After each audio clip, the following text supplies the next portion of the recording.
B expert trainings हमारे नए course HTML CSS के साथ। तो हमारी इस HTML क्रैश कोर्स में हमने कोशिश करनी है कि हम एक ही क्लास में HTML को अंडरस्टैंड कर लें। बेसिकली HTML कोई ज़्यादा मुश्किल नहीं है, तो मैंने इसलिए कोशिश किया कि मैं एक ही क्लास में इसको कंप्लीट डिस्क्राइब कर दूं कि HTML है क्या और हम इसको किस तरह यूज़ करते हैं। तो स्टार्ट करते हैं हमारे HTML कोर्स को। तो सबसे पहले हमने देखना है कि HTML है क्या। HTML जो है बेसिकली एक सिंपल मार्कअप लैंग्वेज है जो कि हमारे वेब पेजेस को डिस्क्राइब करती है, और इसकी एब्रीवेशन होती है hyper text markup language. Mostly लोग इसको प्रोग्रामिंग लैंग्वेज भी कहते हैं, लेकिन ये बिल्कुल गलत है। ये प्रोग्रामिंग लैंग्वेज नहीं है, बल्कि ये सिर्फ एक मार्कअप लैंग्वेज है जो कि मार्कअप टैग्स पर मुश्तमिल होती है। लाइक टैग्स जो होते हैं ये हमारे वेब पेज को डिस्क्राइब करते हैं कि वेब पेज किस तरह का, उसका कंप्लीट फ़्लो लेकर चलते हैं। और कंप्लीट इसका फ़्लो मतलब कि कंप्लीट एक एक स्टेप जो है वो हमारा टैग्स के अंदर डिस्क्राइब होता है। उसके बाद हम देखते हैं कि HTML टैग्स बेसिकली है क्या। तो ये बेसिकली मार्कअप टैग्स हैं जिनको हम सिंपल वर्ड्स में HTML टैग्स भी कह सकते हैं। वैसे इनका टेक्निकल नेम मार्कअप टैग है, इनको मार्कअप टैग ही कहा जाता है, लेकिन आसानी के लिए हम इसको HTML टैग भी कह सकते हैं। तो ये जो टैग होते हैं ये एंगल ब्रैकेट्स के दरमियान होते हैं।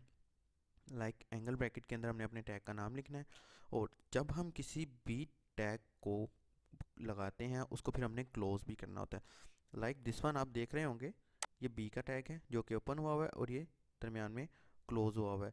यानी कि एक टैग बेसिकली टू सम होते हैं, यानी कि एक टैग से मुराद एक दो टैग्स होते हैं जो कि मिलकर एक टैग बनाते हैं, जिसको start tag and second tag जो होता है वो एंड टैग होता है, जिसे ओपनिंग टैग और क्लोज टैग भी कहा जाता है। इनके ओपनिंग टैग और क्लोजिंग टैग भी कहा जाता है।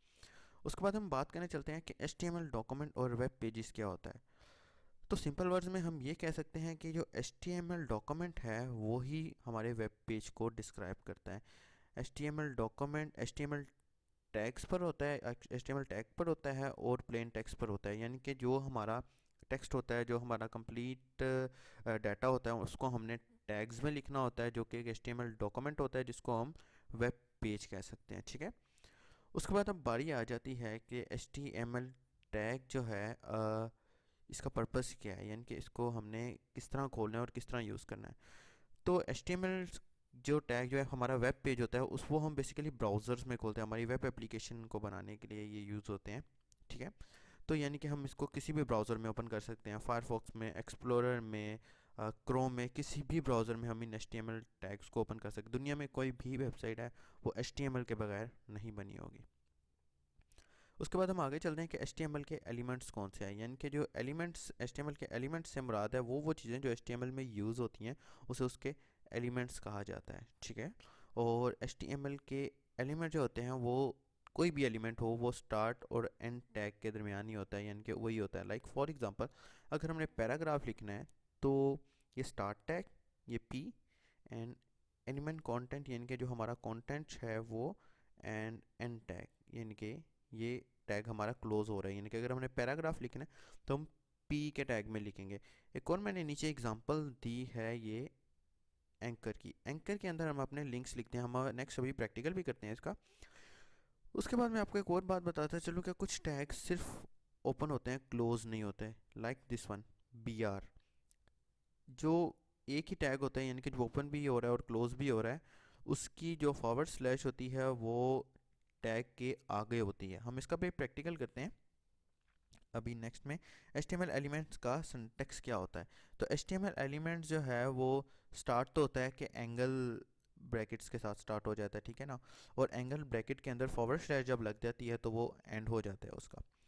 और उन टैग्स के दरमियान जो हमने कंटेंट लिखना होता है वो हमारा वेब पेज में प्रिंट होता है, ना ही कि टैग्स भी प्रिंट होते हैं। टैग्स जस्ट उसको फ्लो देते हैं कि हमें किस तरह की रिक्वायरमेंट, हम पैराग्राफ लिख रहे हैं तो हम पी के टैग में लिखेंगे।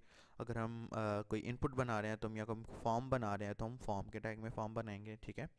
और अगर टैग्स के दरमियान कुछ ना दिया हो तो वो फिर एम्प्टी शो होता है, और ना ही टैग्स भी नहीं प्रिंट होते हैं। नेक्स्ट नेक्स्ट उसके बाद हम देखते हैं कि कुछ ऐसे टैग्स होते हैं जिनके दरमियान में कुछ नहीं होता। इनके जो कि मैंने अभी आपको बताया कि जो जस्ट एक टैग होता है लाइन को ब्रेक करने के लिए। अगर आप C++ वगैरह जानते हैं या कोई दूसरी एनी लैंग्वेज जानते हैं तो उसमें लाइन को ब्रेक करने के लिए कुछ उनकी जो है कमांड्स यूज़ होती हैं। तो यहाँ लाइन को ब्रेक करने के लिए BR यूज़ होता है। उसके बाद हम देखते हैं के जो एम्प्टी एलिमेंट्स होते हैं, यानी कि एम्प्टी एलिमेंट्स वो वाले टैग्स होते हैं जो जस्ट ओपन होते हैं, उनको क्लोज नहीं किया जाता। वो स्टार्ट और क्लोज टैग एक ही होता है। उसके बाद अगर हमने HTML स्टार्ट करनी है तो हमें क्या क्या चाहिए? हमें बिल्कुल कोई टूल नहीं चाहिए। उसके बाद हमें कोई HTML एडिटर नहीं चाहिए, हमें कोई वेब सर्वर भी नहीं चाहिए, और ना ही हमें वेबसाइट चाहिए। मोस्टली बच्चे कंफ्यूज होते हैं, जो लोग नए सीख रहे हैं वो कंफ्यूज होते हैं कि कौन सा टूल यूज़ करेंगे जो बेस्ट होगा, कौन सा एडिटर यूज़ करेंगे। HTML के लिए एडिटर भी बने हुए हैं बहुत सारे, लेकिन हमें इतने मसलों में पढ़ने की ज़रूरत नहीं है। जस्ट हम नोट पैड पर भी अपनी HTML को लिख सकते हैं। वेब सर्वर भी कोई इंस्टॉल करने की ज़रूरत नहीं है किसी किस्म का।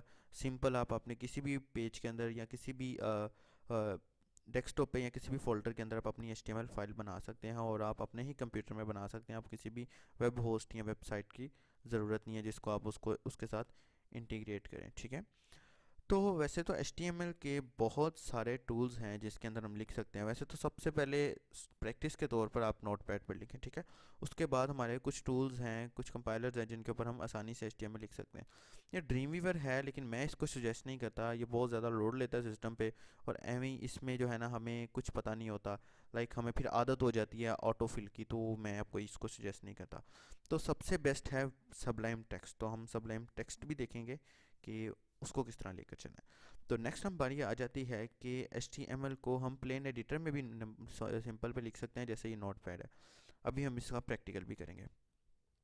उसके बाद ये सिंपल एक एग्जांपल है कि हमने HTML को किस तरह लिखना है और कौन कौन से टैग्स के लिखना है। लाइक जैसे वो हेडिंग लिखी हुई है, तो H1 की हेडिंग में माय फर्स्ट हेडिंग है एंड माय फर्स्ट पैराग्राफ है। इसका हम अभी प्रैक्टिकल करते हैं। तो इससे पहले कुछ बातें जानना ज़रूरी है। वो बातें ये कि HTML जो है, जो कितना भी हमारा वेब पेज का कोड है, जितना भी हमारा वेब पेज का कोड है, वो HTML के टैग के अंदर, जो ओपनिंग टैग और क्लोजिंग टैग के अंदर ही लिखा जाएगा, ठीक है। HTML के जब हम टैग लिखते हैं तो उसका मतलब कि HTML के टैग के अंदर फिर उसको हम दो हिस्सों में डिवाइड कर देते हैं। एक होता है हेड, एक होता है बॉडी। हेड वो होता है जिसमें हम टाइटल वगैरह लिख देते हैं, कोई हेडर फाइल अटैच करनी है वो कर देते हैं। बॉडी वो होती है जो बॉडी के अंदर हमने कितनी भी एडिटिंग्स वगैरह करनी होती हैं वो होती हैं, ठीक है। उसके बाद आ जाता है कि H1 एक सिंपल एक एग्जांपल दी हुई है मैंने यहाँ, ठीक है। हम कुछ और भी कर सकते हैं, नो इशू। मैंने जस्ट एक एग्जांपल दिया क्योंकि ये सबसे ज़्यादा कॉमन टैग है जो कि यूज़ होता है इसमें, कि हम H1 के अंदर अपनी कोई भी हेडिंग दे सकते हैं। और पैराग्राफ यूज़ करना हो तो हम P के टैग को यूज़ करके पैराग्राफ लिख सकते हैं। तो ये हमारा HTML का प्रोसीजर है, उसका इंट्रोडक्शन है कि हमने HTML को किस तरह लिखना है, और HTML में टैग्स क्या होते हैं और एलिमेंट्स क्या होते हैं। तो नेक्स्ट हम बात करने जा रहे हैं कि इसमें फ़ाइल एक्सटेंशन कौन सी होती है। फ़ाइल एक्सटेंशन इसमें दो होती हैं, ठीक है। एक HTM होती है और एक HTML होती है, ठीक है। जब भी हमने HTML की फ़ाइल को सेव करना है तो उसकी एक्सटेंशन .html होनी चाहिए। यानी कि हमारी फ़ाइल का नाम इंडेक्स है या बी एक्सपर्ट है या असद है, तो उसकी एक्सटेंशन क्या होगी? index.html। हमारी सबसे पहली जो मेन फ़ाइल होनी चाहिए, जो कि हमारी मेन फ़ाइल है, यानी कि जो हमारे पूरी वेबसाइट का या वेब एप्लीकेशन का होम पेज है, वो इंडेक्स फाइल होती है, ठीक है। तो कोशिश करें HTM जो है वो कई जगह एक्सेप्टेबल होता है, कई जगह एक्सेप्टेबल नहीं होता है। आप HTML जो उसका रियल टैग है वही यूज़ करें।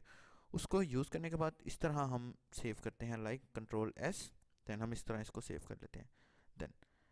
देन आगे बढ़ने से पहले जो है मैं आपको एक कंप्लीट इसका प्रोसीजर बताता हूँ कि ये हमारा हो गया सोर्स कोड। अगर हम इसको ब्राउज़र में रन करेंगे तो हमारा इस तरह ये प्रिंट देगा, ठीक है।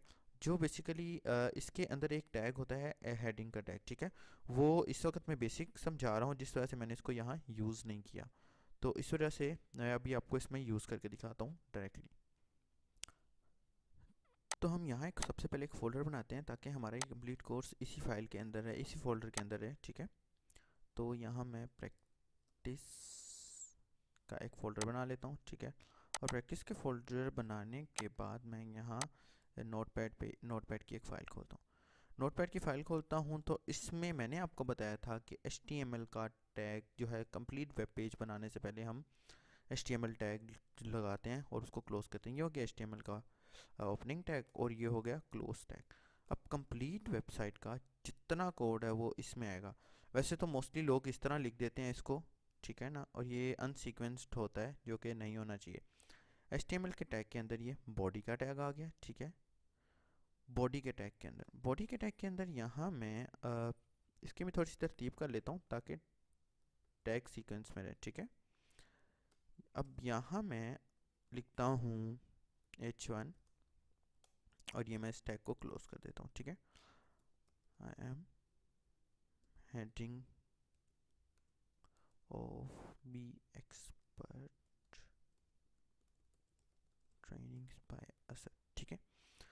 अब ये देखने से बेतुकी से एक चीज़ लग रही होगी कि ये पता नहीं क्या है, लेकिन इसका मैजिक अभी ये होगा। ये मैंने कंट्रोल एस किया, ठीक है। यहाँ मैंने प्रैक्टिस का फोल्डर बनाया हुआ है, यहाँ मैंने इसको index.html के नाम से सेव करना है, ठीक है। मैं फाइल्स पे क्लिक करके इसको मैं index.html के नाम पर सेव करता हूँ। अब मैंने इसको index.html के नाम पर सेव किया है, तो आप देखेंगे कि इसकी जो शेप है ये मेरे डिफ़ॉल्ट ब्राउज़र यानी कि इसका आइकन डिफ़ॉल्ट ब्राउज़र पे आ गया, यानी कि मेरा डिफ़ॉल्ट ब्राउज़र विंडोज़ का क्रोम है, तो इस वजह से ये यहाँ क्रोम को शो करने लग गया। मैं इसको ओपन करता हूँ। इसको ओपन करते हैं तो देखिएगा कि मेरे पास I am heading of B expert trainings by Asad. अब यहाँ मैं एक और पैराग्राफ की बात करता हूँ, ठीक है। ये है पैराग्राफ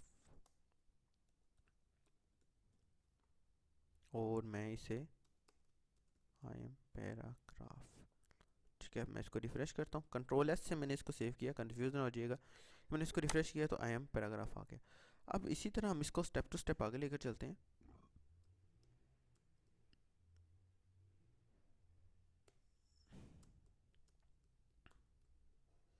तो ये मैंने एक कंप्लीट, वैसे मोस्टली पैराग्राफ के लिए पूरा पैराग्राफ लिखा हुआ एक टैग भी यूज़ होता है जिसे हम पैराग्राफ कंप्लीट उसके स्पेलिंग्स लिखे होते हैं, लेकिन ज़रूरी नहीं है, हम ये भी यूज़ कर सकते हैं, ठीक है। मैं इसको इस तरह इसलिए कर रहा हूँ ताकि हमें कन्फ्यूजन ना हो, क्योंकि अभी हम कोई टूल या कोई कंपाइलर यूज़ नहीं कर रहे, तो हम सिंपली इसी को यूज़ कर लें, ठीक है।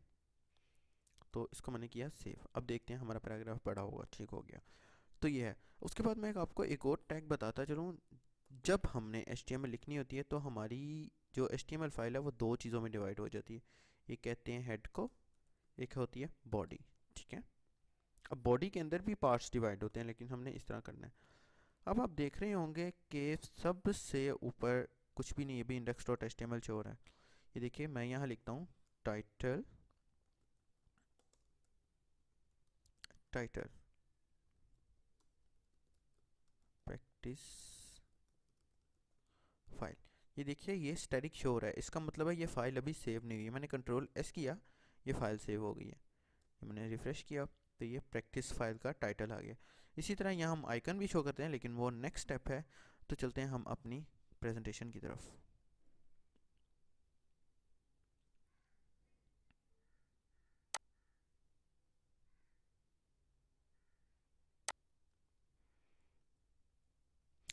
तो हमने देखा कि हमारा ये आउटपुट आ गया है। इसमें मैंने एक चीज़ एक्स्ट्रा ऐड की है जिसे हम हेड बोलते हैं, ठीक है। उसके बाद हम देखते हैं हेडिंग्स के बारे में, ठीक है। हेडिंग्स क्या होती हैं, अभी मैंने आपके सामने H1 हेडिंग यूज़ करके दिखाई, ठीक है। ये हेडिंग H1 सबसे बड़ी वाली हेडिंग होती है, H2 उससे छोटी वाली हेडिंग होती है, H3, H4, H5, H6 इस तरह हेडिंग्स आने लग जाती हैं, जो कि मैंने अभी आपके सामने H1 यूज़ की है, ठीक है। इसकी अगर हम आउटपुट देखें तो वो कुछ इस तरह से शो होगी। This is one heading one, this is heading two. ये जिस तरह हम 1 2 3 4 5 6 7 8 लेके जाएंगे, ये उसी तरह जो है ना हमारी जैसे जैसे जैसे हमारी जो है अकाउंटिंग बढ़ती जाएगी, उसी उसी तरह इसका साइज़ छोटा होता जाएगा, ठीक है। इसका हम प्रैक्टिकल कर लेते हैं। ये देखिए लाइक दिस वन, मैं यहाँ लिखता हूँ H2, ठीक है। और मैं ये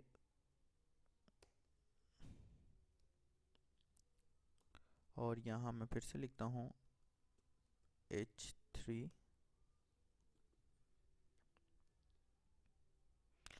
तो ये मैंने इसको सेव कर लिया। हम 3 टैग्स ही लिख लेते हैं फॉर द टाइम, ठीक है। और ये हम इसका आउटपुट देखते हैं क्या है। ये देखिएगा हमने H3 तक लिखा है, ये H1 है, ये H2 है और ये H3 है, ठीक है। इस तरह ये आगे बढ़ता जाता है। H6 होता है मोस्टली। उसके बाद हम आगे चलते हैं कि इसमें पैराग्राफ के बारे में मैं आपको बता चुका हूँ कि पैराग्राफ किस तरह होता है। ये सिंपल ही होता है, इसको जिस तरह मर्जी लिख लो, इसमें कोई साइजिंग नहीं होती अनटिल अनलेस हम कोई क्लास CSS क्लास लगाकर या एक फॉन्ट का टैग होता है वो लगाकर इसकी साइजिंग एडजस्ट ना कर लें।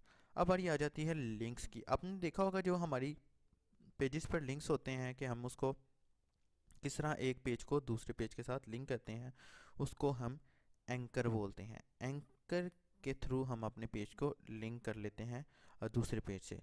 लाइक फॉर एग्ज़ाम्पल मैं इसका आपको भी प्रैक्टिकल दिखाता हूँ। मैं यहाँ लिखता हूँ ए एंकर का टैग, ये मैंने एंकर का टैग क्लोज कर लिया। लाजमी एक बात याद रखें कि इस टैग को जब भी लिखें साथ ही क्लोज कर लें। मैंने बहुत से ऐसे लोग देखे हैं जो कि टैग को क्लोज नहीं करते, बाद में पूरी वेबसाइट सिर्फ एक टैग क्लोज ना होने की वजह से डिस्टर्ब हो रही होती है। तो मैं लिखता हूँ आई एम, या लिख लेते हैं यहाँ, चलें जी, क्लिक हेयर। ठीक है, क्लिक हेयर लिखने के बाद मैं यहाँ हेल्प लिखता हूँ और मैं यहाँ लिंक दे देता हूँ www.facebook.com। ठीक है, और HTTPS, ये मैं इसका URL दे देता हूँ। देखते हैं कि ये चलता है कि नहीं। ये मैंने किया क्लिक और ये मुझे फेसबुक पे ले गया। ठीक है, ये मैंने क्लिक किया और ये मुझे फेसबुक पे ले गया। इसमें एक और चीज़ होती है जो हम अभी देख लेते हैं। इसमें एक चीज़ होती है इसका attribute target blank. Target blank क्या करता है, इसको लाजमी प्रैक्टिस कीजिएगा। ये हमारे इसको नेक्स्ट टैब में खोल देता है। ठीक है, ये होता है।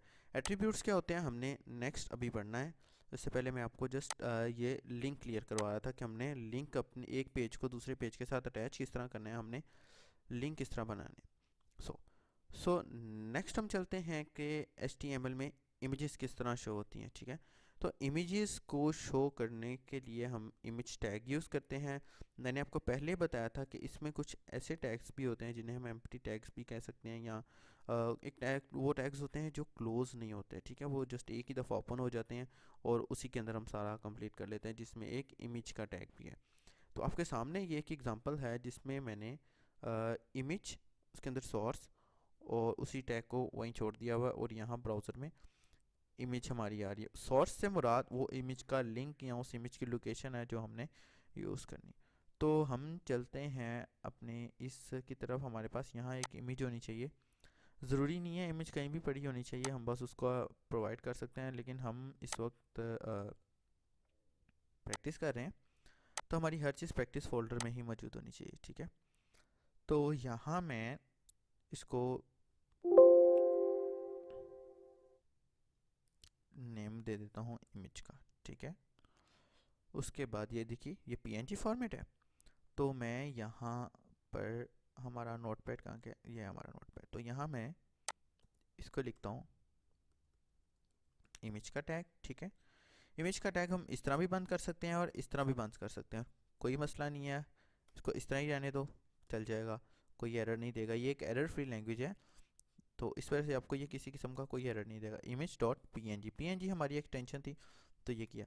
अब हम ये देखें तो ये देखिए ये हमारी इमेज इस वक्त शो हो रही है, इस वक्त हमें शो हो रही है। तो हम ऐसा करते हैं, हम इसको ब्रेक का एक टैग यूज़ कर लेते हैं जो कि हमारी लाइन को ब्रेक करता है ताकि हमारे सीक्वेंस रहे। ठीक है, अब अगर मैं इसके साथ ये लगा देता हूँ तो ये यहाँ आ जाएगी। अब एक बात का ख्याल रखिएगा कि अगर इस जगह से इमेज कहीं और चली गई तो हमारी इमेज वहाँ से गायब हो जाएगी। लाइक फॉर एग्ज़ाम्पल मैं यहाँ इमेजेस का एक फ़ोल्डर बना देता हूँ और इस इमेज को पकड़ के इधर डाल देता हूँ। अब अगर हम अपने पेज को रिफ़्रेश करें तो ये एरर शो कर रहा है, मतलब कि एक शो कर रहा है कि हमें मुझे इमेज, यानी कि इसको यहाँ इमेज नहीं मिल रही। लेकिन अगर मैं इसको ये कह देता हूँ कि भाई तुम इसी फाइल फोल्डर के अंदर जहाँ ये HTML फाइल पड़ी है, इसके अंदर तुम इमेजेस के फोल्डर के अंदर इमेज डॉट PNG में जाओ तो तुम्हें इमेज मिल जाएगी। तो वो उसी तरह इसको गेट कर लेता है। ठीक हो गया। अब हम नेक्स्ट चलते हैं हमारी प्रेजेंटेशन की तरफ। तो इमेज के अंदर एक हमारा एट्रीब्यूट होता है जो कि इमेज के अंदर सब टाइटल लगाने के लिए यूज़ होता है, ठीक है। जैसे बाज़ औक़ात ऐसा होता है कि इमेज तो शो नहीं हो रही, लेकिन वहाँ शो करवाने के लिए शो करवाने के लिए कुछ होना चाहिए ताकि पता लग जाए कि यहाँ एक इमेज है जो कि शो नहीं होती, जिसे हम आल्ट बोलते हैं। आल्ट हमारी की होती है उसी टाइप का, इसको ALT बोलते हैं। तो हम इसको भी यूज़ करके देखते हैं, ठीक है। ALT, और मैं लिखता हूँ this is B expert logo, okay. तो मैं इसको रिफ़्रेश करता हूँ। रिफ़्रेश करने के बाद हमारे पास यहाँ कुछ भी नहीं आया, लेकिन अगर मैं यहाँ से इसको ये कर देता हूँ तो ये देखिए क्या लिखा आ रहा है, दिस इज़ बी एक्सपर्ट लोगो।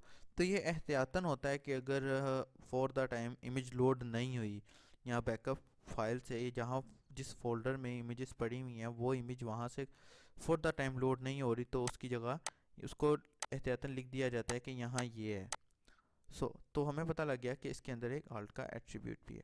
अब ये देखिए, अब मैं आपको एक और बात बताता चलूँ कि हम अपने किसी भी वेब पेज का सोर्स कोड आसानी से खोल सकते हैं Ctrl+U से। ये देखिए, ये हमने HTML का कोड लिखा है जो ये हमें यहाँ आ गया, ठीक है।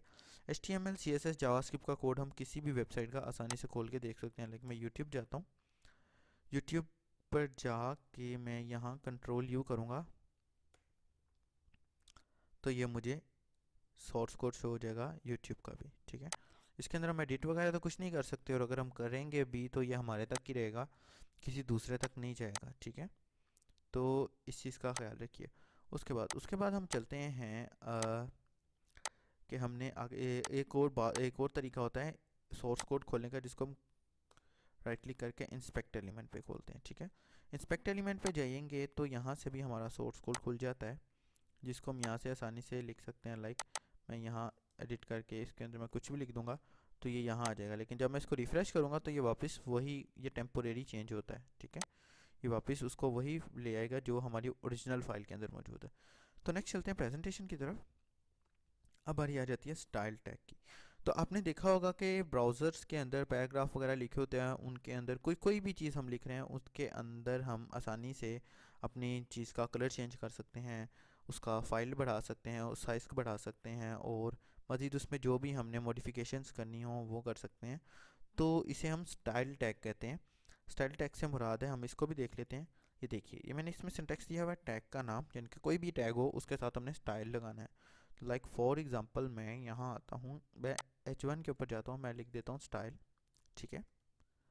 और स्टाइल के साथ मैं यहाँ कलर रेड लिख देता हूँ, ठीक है। तो ये क्या करेगा, इसका रेड कलर कर देगा। तो ये एक स्टाइल है, ये बेसिकली आगे CSS है, तो हम CSS भी पढ़ेंगे नेक्स्ट लेक्चर्स में। तो इस वक्त यहाँ मकसद सिर्फ स्टाइल को समझाना है कि ये स्टाइल बेसिकली HTML का ही एक एलिमेंट कह लो या एट्रीब्यूट कह लो, वो है, ठीक है। उसके बाद हमारे टेक्स्ट को फॉर्मेट करने के लिए ये कुछ टैग्स हैं जो कि मैंने आपके सामने लिखे हुए हैं। इसमें से हम कुछ टैग यूज़ करके देख लेते हैं।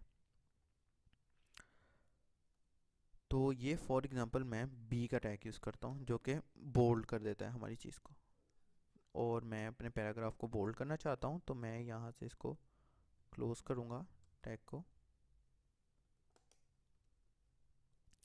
और रिफ्रेश करूँगा तो ये देखिए हमारा पैराग्राफ जो है वो बोल्ड हो गया। अगर फॉर एग्ज़ाम्पल मैं ये करके साथ में मैं इसके अंदर आई का टैग लगा देता हूँ, आई का टैग शायद इटैलिक का टैग है, इटैलिक कर देता है इसको,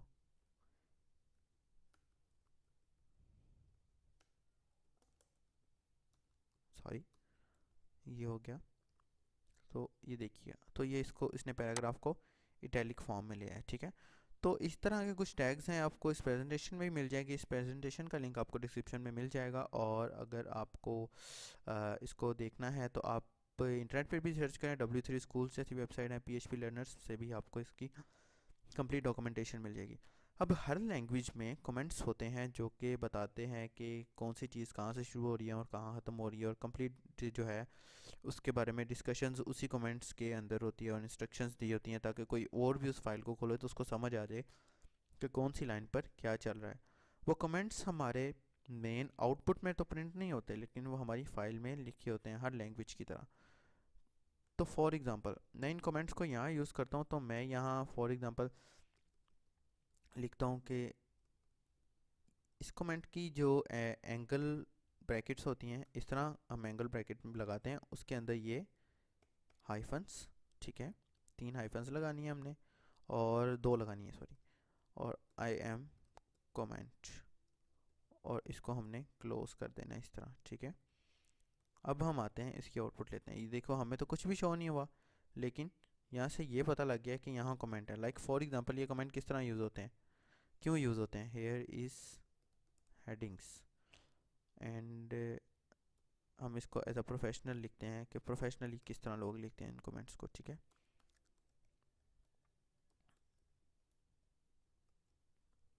हेयर इज़ पैराग्राफ, ठीक है।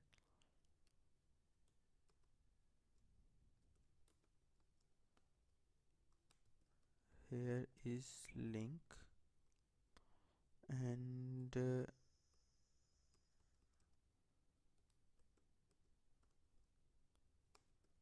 हेयर इज़ इमेजेस, ठीक हो गया। तो यहाँ एक सिंपल है कि here is link, here is images and here is paragraph. तो इससे क्या पता लग रहा है, पता लग रहा है कि पैराग्राफ स्टार्ट हो रहा है, फिर नीचे से लिंक स्टार्ट हो रहा है, इमेजेस स्टार्ट हो रही है। अब मेरे अलावा कोई और भी फाइल खोलेगा इसको, तो उसको ढूंढना नहीं पड़ेगा कम से कम कि हेडिंग कहाँ से स्टार्ट हो रही है, पैराग्राफ कहाँ से स्टार्ट हो रहा है। मैं इसको रिफ्रेश करता हूँ तो हमें इस वक्त कहीं नहीं कमेंट्स नज़र आए, लेकिन मैं जब इसका सोर्स कोड देखूंगा तो मुझे पता लग जाएगा कि भाई ये कमेंट है, और जो कि इमेज शो हो रही है, ये लिंक है, और ये पैराग्राफ है, और ये हेडिंग्स है। तो इसी तरह, तो ये हमारे हो गए कमेंट्स। अब हम नेक्स्ट चलते हैं कलर्स की तरफ। HTML में जो सबसे ज़्यादा यूज़ होने वाले कलर हैं वो दो होते हैं, ठीक है। वैसे तो तकरीबन 5 से 6 कलर्स की टाइप्स यूज़ होती हैं, जिनमें RGB है, HEX है, HSL है, और RGBA है, HSLA है। लेकिन हम इस वक्त जो मेन कलर्स यूज़ होते हैं वो दो है, जिसको हम RGB कलर्स बोलते हैं और हेक्स कलर बोलते हैं, ठीक है। हेक्स वैल्यूज़ बोलते हैं, RGB values and hex values. तो RGB वैल्यूज़ क्या होती हैं, RGB वैल्यूज़ के अंदर हम 3 कलर्स को मिक्स करके एक कलर खुद बनाते हैं, ठीक है। और हेक्स वैल्यू एग्जैक्ट वैल्यूज़ होती हैं, हेक्सा वैल्यूज़ है बेसिकली, ये हेक्साडेसिमल वैल्यूज़ होती हैं। ये एग्जैक्ट वो वाली वैल्यूज़ होती हैं जो कि कलर की वैल्यू है। लाइक फॉर एग्जांपल ये देखिएगा, ये रेड हमने कलर किया था, राइट, और मैंने यहाँ ये रेड लिखा था। अगर इस रेड की बजाय मैं रेड का कोड लिखना चाहता हूँ जो कि हेक्सा कोड है, वो होगा FF, ये आपको याद करने पड़ेंगे, 3333। सेव किया तो ये देखिएगा ये रेड आ गया। अगर इसकी बजाय मैं इस H3 को वाइट कर देता हूँ, ठीक है। कुछ कलर्स इस तरह के हैं जिनको हम डायरेक्ट भी लिख सकते हैं, और कुछ कलर्स इस तरह के हैं जिनको हम, जो मेन मेन कलर्स है ना, उनको हम, जैसे मैंने रेड लिखा हुआ था तो रेड आ रहा था, ठीक है ना। पिंक लिखूंगा तो पिंक भी आ जाएगा। लेकिन अगर मुझे कोई ऐसा कलर चाहिए जो डार्क ग्रीन या डार्क ब्राउन है, तो उसके लिए मुझे कोड ही देना पड़ेगा। या मैं कलर कोड लिखता हूँ और मैं इसको वाइट कर देता हूँ, ठीक है। एक तो हो गया ना वाइट, इस तरह हम कर सकते हैं, ये हो गया वाइट। वो हमारी जो बैकग्राउंड भी जो है वो हमारा वाइट है, जिस वजह से वो वाइट शो नहीं हो रहा, ठीक है। मैं इसको ऐसे हाईलाइट करता हूँ तो पता लग जाएगा। लेकिन अगर मैं इसकी बजाय FF ऐसे करता हूँ तो वो फिर भी वाइट कर देता है। अगर इसकी बजाय मैं DD3333 कर देता हूँ, ये पता नहीं कौन सा कलर था, तो ये भी रेड है। अगर फॉर एग्जांपल मैं RR कर देता हूँ तो ये इसका कलर कुछ और चेंज कर देगा। तो इसी तरह कुछ कलर्स के कोड्स हैं जो कि आपको यहाँ से मिल जाएंगे, लाइक HTML कलर कोड, ठीक है। इसकी कुछ एक्सटेंशंस भी होती हैं जिसमें हम HTML एक्सटेंशंस होती हैं, जिसको ओपन किया हम उसको कलर ड्रॉप करके या उसको एच ओवर करके हम कलर उठा सकते हैं। देखिए लाइक ये मैं कलर का जो सा लेना चाहता हूँ, यहाँ से मैं पकड़ सकता हूँ उसको, ठीक है। ये RGB वैल्यूज़ भी उसकी आ जाएंगी, और ये उसका कलर आ जाएगा। लाइक ये वाला कलर है, मैंने इसका हेक्सा कोड पकड़ा और मैं इसको यहाँ लिख देता हूँ, ठीक है। हैश के साथ लिखना ज़रूरी है, इसके सिंटैक्स में हैश ज़रूरी है। तो ये देखिएगा ये आ जाता है। अगर मैं इसको ग्रीन कर देता हूँ, ठीक है, और यहाँ मैं इसे ग्रीन पे ले आता हूँ, ये हैश भी साथ आ रहा है, ठीक है। और ये देखिएगा ये ग्रीन आ गया। अब बारी आ जाती है आरजीबी कलर्स की, ठीक। तो आरजीबी कलर भी सिंपली इसी तरह ही शो करते हैं, ठीक है, लेकिन इनका सिंटैक्स थोड़ा सा चेंज होता है।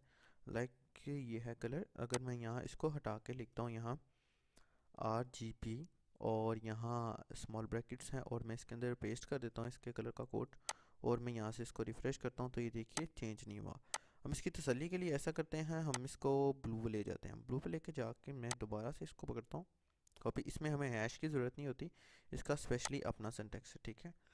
अब इसको मैंने सेव कर लिया और मैंने इसको ऐसे किया, तो ये देखिए ये ब्लू आ गया। अब आरजीबी कलर इसमें फ़र्क आपको बताता चलूँ कि ये देखो 0.7, इसको हम पॉइंट में भी ले जाते हैं, तो ये देखिएगा इसकी ऑटोमेटिकली वैल्यू जो है ना, इसकी जो चेंज हो गई है, इसके अंदर जो कलरिंग है ये डार्क ग्रीन टाइप आ गया। अगर मैं इसको 100 पे ले जाता हूँ,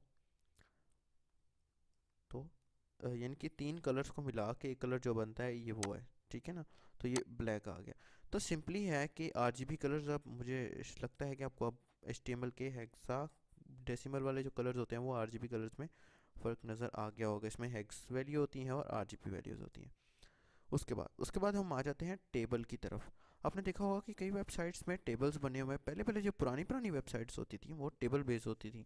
लाइक उनमें टेबल्स बनने होते थे, और नेविगेशन बार्स भी टेबल की बनी होती थी, और ग्रिड्स जो बनी होती थी वो भी टेबल्स की बनी होती थी। और पुराने किस्म के आप सॉफ्टवेयर भी देखेंगे तो उनमें भी आपको लिस्ट जो नज़र आएंगी वो टेबल्स से ही बनी हुई नज़र आएंगी, ठीक है।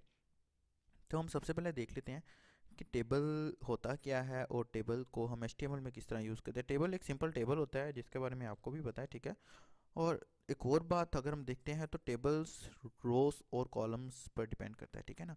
यानी कि हर टेबल में रोज होती हैं, रोज बना लो तो कॉलम ऑटोमेटिकली बन जाते हैं, ठीक है। तो अब हम बात करने जा रहे हैं टेबल को एचटीएमएल में किस तरह लिखते हैं और उसमें रोज किस तरह बनती है और उसके टैग्स कौन कौन से होते हैं, ठीक है। तो सबसे पहला मेन टैग होता है टेबल का टैग। तो मैं यहाँ लिखता हूँ हमारे कोड में, इस वाले कोड में लिख लेता हूँ, ठीक है। आई थिंक सो हम थोड़े से प्रोफेशनल जा रहे हैं, तो हम एक कंपाइलर यूज़ कर लें अब, ठीक है। यहाँ तक आपको समझ आ गया होगा, और इस वक्त तक आप एक एचटीएमएल का कोड लिख सकते हैं। तो अब हम नेक्स्ट कंपाइलर डाउनलोड कर लेते हैं, ठीक है, ताकि हम आसानी से इसको यूज़ करें। तो सबसे पहले मैं आपको हमेशा सजेस्ट करूँगा सबलाइम टेक्स्ट 3, ठीक है।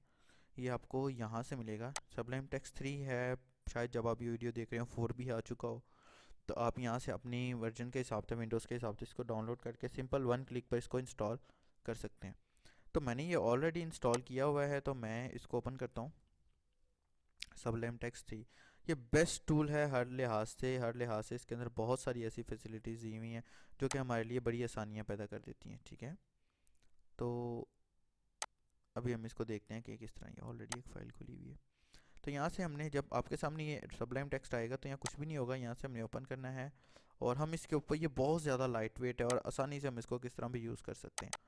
तो ये मैं यहाँ, हमारा प्रैक्टिस वाला फ़ोल्डर था, हम सेलेक्ट फ़ोल्डर कर लिए प्रैक्टिस वाला, ठीक है। ये पहले जो खुला हुआ था मैं उसको डिलीट कर देता हूँ, ठीक है। सॉरी, हमारे से गलत फ़ोल्डर खुल गया, ये है, और ये प्रैक्टिस वाला फ़ोल्डर है, और इसको मैंने सिलेक्ट कर लिया और ये हमारे से खुल गया। अब ये हमारी HTML फाइल आ गई है। अब यह देखिएगा मैंने HTML फाइल को खोला है तो ये ज़रा कलरिंग में आ गया, मुझे समझ आ रही है कि क्या लिखा हुआ है बजाय इसके। अब इसको और इसको यूज़ करने का फ़र्क सिर्फ यही है, ठीक है। इसमें हमें ज़रा थोड़ी सी डिटेल्स मिल जाती हैं, पता लग जाता है कि कौन सी चीज़ कहाँ जा रही है और किस तरह यूज़ हो रही है। Nothing else. ये देखिए लाइंस बता रही हैं कि कोड को किस तरह हमने सीक्वेंस किया हुआ है या सीक्वेंस करना है, ठीक है। और यहाँ से हम आसानी से इसको सीक्वेंस कर सकते हैं। लाइक मैंने ये पैराग्राफ की टैग है तो ये ऐसे सीक्वेंस हो सकता है। तो ये हो गया हमारी इंडेक्स फाइल ये वाली, और ये होगी हमारी यहाँ वाली इंडेक्स फाइल, ठीक है। तो हम इन दोनों में से कोई भी यूज़ कर लें, तो अब हमने ये वाली यूज़ करनी है फाइल, ठीक है। अब यहाँ से हम बी आर टैग यूज़ करते हैं, और ताकि हमारा अगला वाला टेबल, वैसे बी आर टैग यूज़ करने की ज़रूरत नहीं है, लाइन को ब्रेक करता है वो, जस्ट आपकी नॉलेज के लिए देख रहा हूँ। तो हम ऐसा करते हैं, हम एक यहाँ लिंक बना लेते हैं, ठीक है, ताकि आपको समझ आ जाए कि यहाँ किस तरह काम करना है। और यहाँ मैं लिख देता हूँ क्लिक हेयर फॉर टेबल, ठीक है, ताकि इसके अंदर मेरा मकसद है कि आपको समझ आ जाए कि फ़ाइल को कनेक्ट किस तरह करना है, और इस तरह हमने इसके अंदर फ़ाइल किस तरह बनानी है, ठीक है। तो मैं यहाँ नई फाइल लगा लेता हूँ और उसका मैं नाम रख देता हूँ table.html, ठीक है। और यहाँ मैं एक नई फाइल बना लेता हूँ, इसी फोल्डर के ऊपर हाथ रख के Ctrl+S करूँगा, यहाँ मैं लगूँगा table.html, ठीक है। तो इसके अंदर ऐसे एक फ़ाइल बन जाएगी, जस्ट आपको एग्जांपल दे रहा हूँ यहाँ, ठीक है ना। टेबल हम इधर ही बनाएंगे। मैंने ऐसे किया, मैं करूँगा क्लिक हेयर, तो ये मुझे table.html पर ले जाएगा, ये ऊपर लिखा होगा, आपके सामने आ रहा होगा, ठीक है। तो यहाँ मैंने आपको बताया कि इसमें हमने फ़ाइल किस तरह बनानी है। ये हमारी इमेज भी इसके अंदर ही शो हो रही होगी, मैं इसको क्लिक करता हूँ तो हमारी इमेज आ गई, ठीक है। तो अब नेक्स्ट चलते हैं कि हमने टेबल किस तरह बनाना है। तो ये मैं br का टैग लगा लेता हूँ, ठीक है, ताकि हमें थोड़ी सी कन्फ्यूजन ना हो इसमें। अब आ जाती है बात टेबल की। टेबल स्टार्ट करने से पहले मैं आपको बताता चलूँ कि जब भी हमने टेबल बनाना है तो टेबल के टैग कुछ इस तरह होता है। टेबल का टैग, हम टेबल लिखते हैं और हमें टेबल का टैग क्लोज भी करना पड़ता है। इस सबलाइम टेक्स्ट का हमें फ़ायदा ये हो गया कि हमें उस सिंपल नोटपैड के अंदर टैग लिखना पड़ता था, फिर बाद में क्लोज भी खुद ही करना पड़ता था। ये मैंने टेबल लिखा, ये मैंने एंटर किया, ये ऑटोमेटिकली क्लोज हो गई, ये हमारे लिए बहुत ज़्यादा आसानी पैदा हो गई।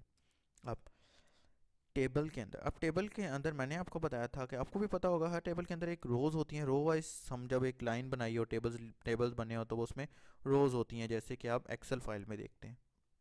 तो हम कुछ इसी तरह का टेबल बनाते हैं। हम TR लिख देते हैं इसका टेबल का एलिमेंट, ठीक है, ये। और मैंने इसको ये कर दिया, तो ये टेबल का एलिमेंट एक रो बन गई। अगर हम इसको रिफ़्रेश करेंगे तो हमारे सामने कुछ भी नहीं शो होगा, क्योंकि हमने इसके अंदर कोई डाटा नहीं डाला। अब TR के बाद एक TD का एलिमेंट होता है जिसको कहते हैं टेबल डाटा। टेबल का मतलब टेबल, TR का मतलब टेबल रो, और TD का मतलब टेबल डाटा। और मैं इसको लिख देता हूँ 1, ठीक है। अब मैं देखूंगा कि यहाँ मुझे 1 शो हो रहा है, ठीक है। मैं इस टेबल को ज़रा कट करके ऊपर ले आता हूँ ताकि हमें मज़ीद समझ आ जाए, हमें कन्फ्यूजन ना बने। बेसिकली प्रॉब्लम ये है कि जो बिगनर्स हैं वो कंफ्यूज हो जाते हैं। तो ये, अब यहाँ मैं एक और लगा देता हूँ, 2 TD एंड 3। अब आपके जहन में एक सवाल आ रहा होगा कि टेबल जो है वो इस तरह का तो होता नहीं है इनके। अब देखो, मैंने एक रो बनाई, तो रो के अंदर 3 डाटा दे दिए, 1 2 3। अब वो रो के अंदर तो शो हो रहे हैं, लेकिन टेबल से मुराद इसका बॉर्डर शॉर्डर तो कहीं लगा नहीं हुआ। तो वो इसलिए नहीं लगा हुआ क्योंकि हमने खुद नहीं लगाया। तो मैं एक नई रो बनाता हूँ यहाँ, ठीक है। और यहाँ मैं दोबारा टेबल का ये लगा देता हूँ, TD, जिसको मैं दे देता हूँ 1 2 3। अब टेक्निकली क्या होना चाहिए कि पहले वाली रो को दूसरे वाली रो से ऊपर आना चाहिए। तो ये देखिए, ये एग्जैक्ट वही आ गया। अब टेबल डाटा के अलावा यहाँ एक और हेडिंग मौजूद है जिसको हम TR, एक और रो बना लेते हैं और जिसको हम बोलते हैं TH, यानी कि टेबल हेडिंग, ठीक है। और यहाँ हम क्या लिखेंगे, कॉलम 1, प्रैक्टिस के तौर पर लिख रहे हैं, कुछ भी लिख सकते हैं, ठीक है। कॉलम 2 एंड कॉलम 3, ठीक है। तो ये देखिए, ये थोड़ा सा बोल्ड आ गया, यानी कि उसने बताया कि भाई ये हेडिंग है, ठीक है। अब जिस तरह हम अपनी HTML फाइल को डिवाइड कर देते हैं हेड में और बॉडी में, लाइक दिस वन। ये देखिए, यहाँ आपको साइड पे ये ड्रॉपर्स मिल जाएंगे, इसको आपने क्लिक किया, ये टेबल बंद हो गया, इसको आपने ऐसे किया, ये बंद हो गया। इससे क्या होता है, हमारा कोड ज़रा थोड़ा सा सेपरेट हो जाता है, हमें पता लग जाता है कि हमारा सीक्वेंस एक बन जाता है, हम डिस्टर्ब नहीं होते। वरना अगर हम कोड लिख रहे हो तो मेस क्रिएट हो जाता है अच्छा खासा, कि कोड हम किस तरह लिख रहे हैं या क्यों लिख रहे हैं। तो ये एक है, तो ये एक छोटी सी इसकी फैसिलिटी है सबलाइम टेक्स्ट की एक और, ठीक है। ये मैं आगे लेकर जा रहा हूँ, टैब दबा कर सेलेक्ट करके मैं टैब दबाता हूँ, आगे चला जाता है। शिफ्ट प्लस टैब दबाता हूँ तो ये पीछे आ जाता है, ठीक है। अब जिस तरह हम अपने बॉडी को और हेड को डिवाइड कर लेते हैं, इसी तरह टेबल के अंदर भी कुछ चीज़ें डिवाइड होती हैं, ठीक है। जिसके अंदर टेबल का हेड होता है और टेबल की बॉडी होती है, ठीक है। तो हम ऐसा करते हैं, हम इसको Ctrl+X करके इसके अंदर लिख देते हैं TH, टेबल हेड को, आपको नीचे टैग नज़र आ गया होगा, दिस वन, और मैंने इसको क्लोज किया। अब टेबल हेड के अंदर जो टेबल की हेडिंग होगी ना सबसे ऊपर वाली, वो आएगी, ठीक है ना। मैं यहाँ से हेडिंग को कॉपी करके कट कर लेता हूँ यहाँ, और बाकी वाली को मैं अपनी कैशे में सेव करता हूँ। अब यहाँ देखिएगा, फ़र्क तो कोई भी नहीं आया, लेकिन क्या एक प्रोफेशनलिज्म आ गया अंदर, प्रोफेशनली हमने इसको लिख दिया टेबल को। अब आ जाती है बारी टेबल की नेक्स्ट चीज़ों की। तो ये हो गया ये। अब टेबल हेड के बाद टेबल बॉडी होता है, टी बॉडी उसका टैग है, ठीक है। इससे भी कोई फ़र्क नहीं पड़ता, लेकिन क्या है कि एक प्रोफेशनलिज्म में आ जाता है, थोड़ा सा प्रोफेशनली हमारा कोड हो जाता है, पता लग गया कि टेबल की बॉडी कौन सी है और टेबल का हेड कौन सा है, ठीक है। तो तो ये हो गया हमारा टेबल की बॉडी एंड टेबल का हेड। तो हमने इसको सीक्वेंस कर लिया, और मैं यहाँ रिफ़्रेश करूँगा, आएगा सेम वही, लेकिन इसमें फ़र्क सिंपल सिर्फ ये है कि ये थोड़ा सा प्रोफेशनली आ गया, पता लग गया। तो ये हम सिंपल एक हमने टेबल बनाया है, ठीक है ना। अब नेक्स्ट चलते हैं। अभी हम इसके बॉर्डर भी दे सकते हैं, हम इसको सिंप्लीफाई भी कर सकते हैं अपनी मर्ज़ी के मुताबिक, लेकिन हम इसको नेक्स्ट लेसन में देखेंगे। तो उसके बाद आ जाती है बारी लिस्ट की। HTML में दो लिस्ट्स होती हैं, ठीक है। एक होती है अनऑर्डर्ड लिस्ट और एक होती है जो कि ऑर्डर्ड लिस्ट होती है, ठीक है। तो इनका सिंटैक्स देखते हैं, इनमें कोई ज़्यादा ख़ास फ़र्क नहीं है, ठीक है। अनऑर्डर लिस्ट यूएल से स्टार्ट होती है, ऑर्डर लिस्ट ओएल से स्टार्ट होती है। लाइक फॉर एग्जांपल मैं यहाँ ब्रेक का टैग लगाता हूँ, और यहाँ मैं एक एक टैग होता है यहाँ लेबल का, मैं यहाँ लेबल यूज़ करता हूँ। लेबल का मतलब, लेबल से हम लेबल जैसे सिंपल लेबल लगा होता है, इस तरह HTML में भी लेबल होता है, ठीक है। ऑर्डर्ड लिस्ट, ठीक। और यहाँ मैं ऑर्डर्ड लिस्ट शो करता हूँ यूएल से, सॉरी, खाली यू का टैग अंडरलाइन करने के लिए यूज़ होता है, ठीक है। किसी भी चीज़ को अंडरलाइन करना हो तो हमने यू के टैग का यूज़ कर, यू एल का टैग हमने ओपन कर लिया, क्लोज कर लिया। अब इसके अंदर अगर हम इसको आउटपुट लेकर देखते हैं तो हमें कोई आउटपुट नहीं शो हो रहा, क्योंकि हमने इसके अंदर कुछ भी नहीं लिखा, एम्प्टी है हमारा टैग। इसके अंदर मैं लिस्ट डालता हूँ और मैं लिखता हूँ असद, तो ये असद आ जाएगा, ठीक है। मैं लिखता हूँ बी एक्सपर्ट, तो ये बी एक्सपर्ट आ जाएगा, ठीक है। मैं लिखता हूँ फाउंडर, ठीक है, तो ये फाउंडर आ जाएगा सिंपली। तो ये एक हमारी हो गई, सॉरी अनऑर्डर्ड लिस्ट थी, हमने ऑर्डर्ड लिख दिया, अनऑर्डर्ड लिस्ट, ठीक है। अब हम ऑर्डर्ड लिस्ट के बारे में बात करते हैं। इनमें मैंने फिर से बता रहा हूँ कि कोई फ़र्क नहीं है, ठीक है। अनऑर्डर्ड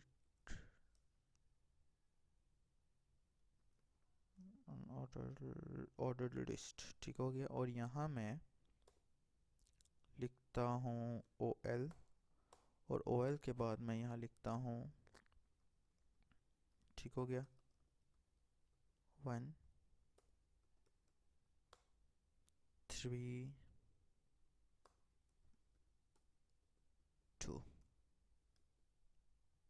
ये देखिए 1 3 2 मेरी आ गई, ठीक है। इनमें जो सिंपल सा एक फ़र्क आता है, जो कि हम इसको CSS से भी बिल्कुल, इसलिए मैं इसके अंदर कोई फ़र्क नहीं कह रहा, बिकॉज हम CSS से इसको आसानी से चेंज कर सकते हैं, जो कि हम नेक्स्ट लेक्चर में लाजमी पढ़ेंगे, जो हमारा CSS का लेक्चर होगा, ठीक है। तो ये देखिए, ये मैंने यूएल यानी कि अनऑर्डर्ड लिस्ट में देखा तो वो डॉट्स के साथ शो हो रहा था, ठीक है। और मैंने इसको ऑर्डर्ड लिस्ट में देखा तो ये 1 2 3 इस तरह शो हो रहा है, यानी कि ये इसको 1 2 3 के हिसाब से ऑर्डर कर दे। लेकिन हम इस अनऑर्डर्ड लिस्ट को भी हम ऑर्डर के फॉर्म में लिख सकते हैं, इसलिए इनके दरमियान कोई भी फ़र्क नहीं गिना जाता। तो ये थे लिस्ट के टैग्स। उसके बाद हम देखते हैं कि ब्लॉक्स जो है ना वो क्या होते हैं, ठीक है। ब्लॉक्स सिंपली जब भी कोई बॉक्स वगैरह बना हो किसी भी वेबसाइट पे, लाइक फॉर एग्जांपल मैं यहाँ भी एक लाइन ब्रेक कर देता हूँ, ठीक है, ताकि ये कोड सेव रहे मेरे पास। जैसे कि फॉर एग्जांपल मैं यहाँ से phplearners.com पे चला जाता हूँ, ठीक है। अब हर वेबसाइट को पार्ट्स में डिवाइड किया जाता है, उसका फुटर अलग होता है, हेडर अलग होता है, स्लाइडर अलग होता है। अब ये देखिए, अब ये जो आपको ऊपर वाली नेविगेशन बार नज़र आ रही है, इसको हम बोलते हैं डिव, यानी कि बॉक्स ब्लॉक है ये, तो हम इस ब्लॉक को डिव की फॉर्म में लिखते हैं, ठीक है। मैं आपको दिखाता भी हूँ जिस तरह ये मैंने लिखा हुआ है, ये बी एक्सपर्ट ट्रेनिंग्स की आपका अपना फॉरम है, ठीक है। तो अगर कोई PHP पढ़ रहा है तो वो यहाँ से देख सकता है, कोई प्रॉब्लम है तो वो यहाँ पोस्ट कर सकता है। तो ये देखिए ये बॉक्स है, ये भी एक ये ब्लॉक है पूरा, तो ये भी div के अंदर है, ठीक है। अब ये छोटे छोटे ब्लॉक हैं, ये भी div के अंदर है। तो ये कंप्लीट है। अब मैं आपको इसका प्रैक्टिकल दिखाता हूँ कि मैंने ये किस तरह शो किया। मैं इसका इंस्पेक्ट एलिमेंट खोल लेता हूँ यहाँ, और ये देखिए ये पूरा div, मेरी पूरी वेबसाइट एक div के अंदर सेव है, ठीक है। तो इसको हम ब्लॉक बोलते हैं। इसको लिखने से आता कुछ भी नहीं है, शो कुछ भी नहीं होता, ठीक है। ये हेडर है, हेडर के अंदर ये div है, ये देखिए ये उसको हाईलाइट कर रहा है, ठीक है।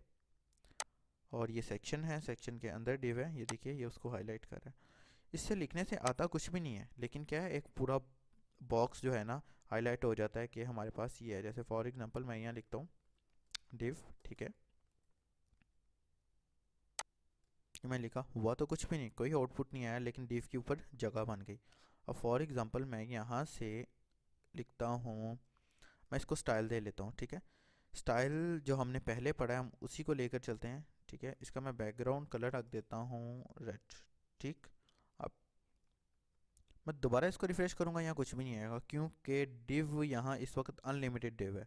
अनलिमिटेड div से मुराद है कि इसकी हाइट भी कोई नहीं है, विड्थ भी कोई नहीं है, ऑटो है, इसके अंदर जो भी आएगा उस लिहाज से इसकी हाइट विड्थ सेट हो जाएगी। तो मैं यहाँ लिखता हूँ h1, और यहाँ मैं इसको रन करता हूँ, तो ये देखिएगा h1, और ये रन हो गया, और ये हमारे पास ये इसकी जो है ना बैकग्राउंड कलर रेड आ गया। अब फॉर एग्जांपल मैं इसकी बजाय इस div को हाइट दे देता हूँ, हाइट है इसकी 100 पिक्सल, ठीक है। और इसको मैं विड्थ दे देता हूँ, वो भी इसकी 100 पिक्सल है। तो ये 100 बाय 100 का एक बॉक्स बन जाना चाहिए, ठीक है। तो ये 100 बाय 100 का एक बॉक्स बन गया। तो स्पैन भी इसी तरह होता है, जैसे कि ब्लॉक के अंदर छोटा मजीद ब्लॉक बनाने के लिए स्पैन यूज़ होता है। उसके बाद आ जाती है कि ID एट्रीब्यूट, यानी कि HTML ID attribute. HTML ID attribute क्या है, ठीक है। तो ID एट्रीब्यूट हमारे किसी भी टैग को, किसी भी चीज़ को गेट करने के लिए यूज़ होता है। लाइक हमारे टैग को हमने हाइड करना है, शो करना है, यानी कि ये बेसिकली है CSS का और जावास्क्रिप्ट का काम। मकसद यहाँ बताने का सिर्फ ये है कि आपको ID के एट्रीब्यूट का पता हो, क्योंकि नेक्स्ट इसका यूज़ है, जिसका हम प्रैक्टिकल अभी हम नेक्स्ट लेक्चर्स में करेंगे। उसके बाद बारी आ जाती है HTML फॉर्म्स की, कि फॉर्म्स क्या होते हैं। मोस्टली वेबसाइट्स पे आपने देखा है कि जैसे phplearner.com पे चले जाओ, मैं टॉपिक्स पे चला जाता हूँ, और यहाँ देखिएगा ये छोटा सा ये सर्च है, ये एक फॉर्म लगा हुआ है, ठीक है। मैं क्रिएट टॉपिक पर चला जाता हूँ, ये मैंने टारगेट ब्लैंक लगाया हुआ है जो मैंने आपको बताया था। ये देखिए ये एक फॉर्म बना हुआ है, ठीक है। यहाँ मैं अपना टॉपिक पोस्ट करके यहाँ सबमिट करता हूँ, तो ये पूरा एक फॉर्म बना हुआ है जिसके अंदर मेरा ये आ रहा है, ठीक है। तो इसी तरह हमने अब फॉर्म्स बनाना सीखना है, जो कि हमारे पास ये। तो हमेशा की तरह फॉर्म का भी अपना टैग है, और फॉर्म का टैग क्लोज ओपनिंग टैग भी है और क्लोजिंग टैग भी है। एक बात हमेशा याद रखें कि फॉर्म के अंदर फॉर्म यूज़ नहीं हो सकता। फॉर्म एक सेपरेट चीज़ है, उसके अंदर फॉर्म की ही चीज़ें यूज़ होंगी, ठीक है। तो मैं यहाँ फॉर्म का प्रैक्टिकल करता हूँ, ठीक है। और यहाँ मैं फॉर्म का टैग लिखता हूँ जिसको मैंने बोला फॉर्म, ओके। अब अब मैं इसको रिफ़्रेश करूँगा पेज को, तो मुझे यहाँ कुछ भी शो नहीं होगा, क्योंकि मैंने अंदर फॉर्म के जो है एलिमेंट्स नहीं लिखे। हर चीज़ की तरह फॉर्म के भी अपने एलिमेंट हैं। मैं यहाँ लेबल लगा लेता हूँ, और मैं लिखता हूँ ईमेल, ठीक है। और ये फॉर्म के अंदर लेबल का ईमेल जो हो गया। फॉर्म का आप देख रहे होंगे कि कोई बॉर्डर शॉर्डर कुछ भी नहीं है, क्योंकि मैंने कुछ भी नहीं लगाया हुआ, जस्ट ये एक फॉर्म है। पर यहाँ जस्ट एक मेंशन हुआ हुआ है HTML को, जो HTML का फ्लो है ब्राउज़र को पता है कि यहाँ एक फॉर्म है, ठीक है। अब फॉर्म के अपने एलिमेंट्स होते हैं जिनको हम इनपुट्स कहते हैं, ठीक है। इनपुट में वो टेक्स्ट भी हो सकता है, रेडियो हो सकता है, सबमिट हो सकता है। टेक्स्ट होता है सिंपली हमने टेक्स्ट लेना हो तो हम उसको फॉर्म के अंदर टेक्स्ट लिखते हैं। रेडियो होता है कि हमने जो चेक बॉक्सेस लेने होते हैं, जैसे मेल और फीमेल का हम चेक बॉक्स देखते हैं फेसबुक पर, तो वो रेडियो होता है, ठीक है। और सबमिट बटन जो कि चीज़ को सबमिट करने के लिए यूज़ होता है, ठीक है। उसके बाद हम ये चेक कर लें, उसके बाद हम सिलेक्ट की तरफ आएंगे। यहाँ मैं ईमेल डालता हूँ, यहाँ मैं लिखता हूँ इनपुट टाइप टेक्स्ट, ठीक है। टेक्स्ट करने की बजाय टेक्स्ट करने के साथ मैं इसको सेव करता हूँ, तो ये देखिएगा मेरे सामने ये इनपुट टाइप टेक्स्ट लिख गया, ठीक है। अब ये हमारी टेक्स्ट की बजाय ये तो है ईमेल, तो मैं यहाँ ईमेल लिख देता हूँ, ठीक है। तो यहाँ मेरे पास ईमेल ही सेव हो सकती है, उसके अलावा और कुछ भी सेव नहीं हो सकता। उसके बाद उसके बाद मैं दोबारा एक लेबल लगाता हूँ और यहाँ मैं लिख देता हूँ पासवर्ड। ठीक है, एक छोटा सा फॉर्म बनाते हैं। इनपुट लगाया और यहाँ मैंने इनपुट टाइप पासवर्ड लिख दिया और इसको मैंने ये चीज़ दे दी। ठीक है, तो ये देखिएगा इनपुट टाइप पासवर्ड मुझे शो हो रहा है। अगर मैं यहाँ बी आर लगा दूँ तो ये नीचे चला जाएगा, ये देखिए। लेकिन खैर मैं बी आर नहीं लगाता। अब आपने आपके जहन में आ रहा होगा कि पुरानी जो वेबसाइट्स आपको कहीं ना कहीं मिलती होंगी ना, उनके ऊपर ऐसा लॉगिन फॉर्म बना होता है सिंपल सा। यहाँ मैं एक और चीज़ लगा देता हूँ, इनपुट टाइप सबमिट। ठीक है,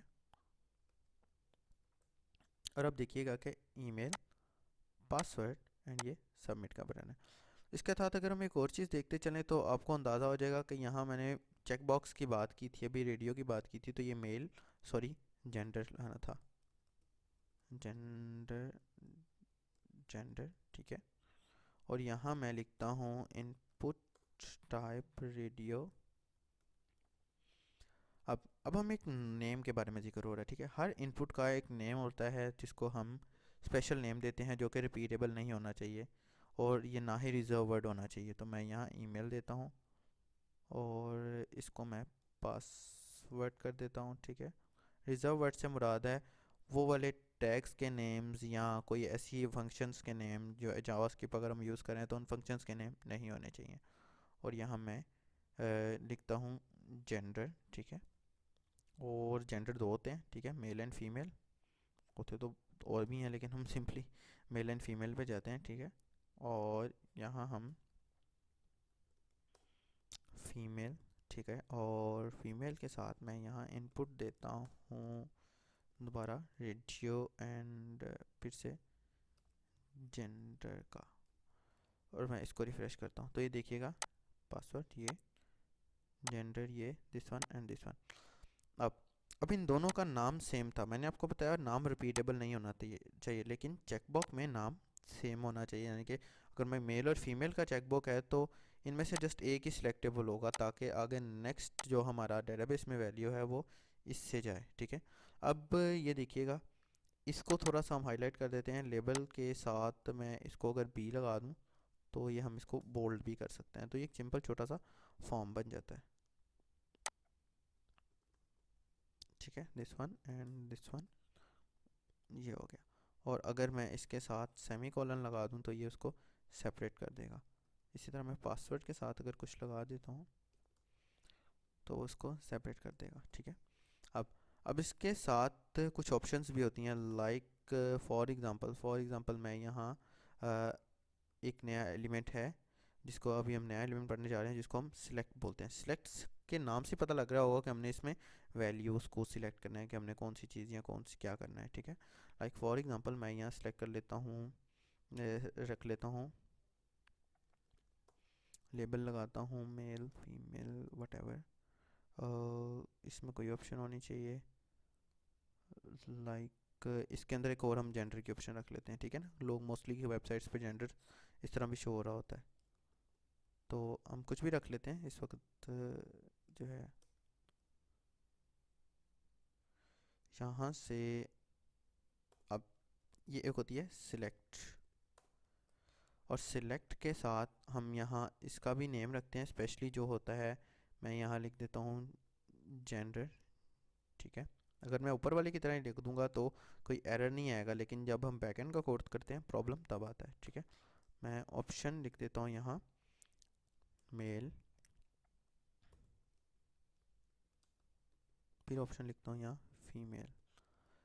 अगर तो हम यहाँ वैल्यू लिख दें, इसका मतलब है कि फ़ीमेल की जगह एफ़ जाएगा। अगर हम यहाँ वैल्यू नहीं लिखें तो ये ऑप्शन इसके अंदर जो हमने टेक्स्ट लिखा हुआ है उसी वैल्यू को कंसीडर करता है। ठीक है, तो मैं इसका आउटपुट लेता हूँ तो ये देखिएगा मेल एंड फीमेल, तो ये हमारे पास आ गया है। इसे हम बोलते हैं सिलेक्ट। ठीक है, ये इसकी एक और चीज़ होती है जिसे हम मल्टीपल सिलेक्ट भी बोलते हैं। ठीक है, वो हम नेक्स्ट पढ़ेंगे।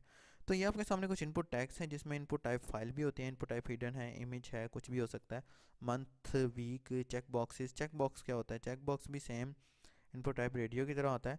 हम इसके अंदर एक और चीज़ ऐड कर देते हैं जिसको हम बोलते हैं इनपुट टाइप फाइल। ठीक है, ताकि आपको जो है ना कन्फ्यूजन ना हो, एक ये नई चीज़ है आपके लिए अगर आप बिगिनर हैं तो। इनपुट टाइप फाइल है, मैं इसको ऐसे करता हूँ तो ये देखिएगा चूज़ फाइल के लिए ये आ गया। मैंने यहाँ से कोई फाइल चूज़ की, ओपन किया तो ये पूरा बन गया। तो ये आप देख रहे होंगे कि पूरा फॉर्म एक रो की फॉर्म है, क्योंकि हमने इसको सिंपली एक डिव के अंदर नहीं बनाया या हमने इसके अंदर बी आर्स नहीं लगाया, जिस वजह से ये एक सीधा स्टोर है। ठीक है, तो इसमें कंफ्यूज होने की कोई ज़रूरत नहीं है। नेक्स्ट चलते हैं। उसके बाद इनपुट के अंदर एट्रीब्यूट्स भी होते हैं, जिसको वैल्यू एट्रीब्यूट कहते हैं, रीड ओनली एट्रीब्यूट्स होते हैं, साइज एट्रीब्यूट्स होते हैं, मैक्सिमम लेंथ एट्रीब्यूट होते हैं। तो इनमें से हम कोई एक एट्रीब्यूट यूज़ करके देख लेते हैं। लाइक हम रीड ओनली का एट्रीब्यूट यूज़ करके देखते हैं। ठीक है, अब रीड ओनली का एट्रीब्यूट तब होता है जब उसके अंदर कुछ लिखा होता कि हम खाली उसे पढ़ सकें।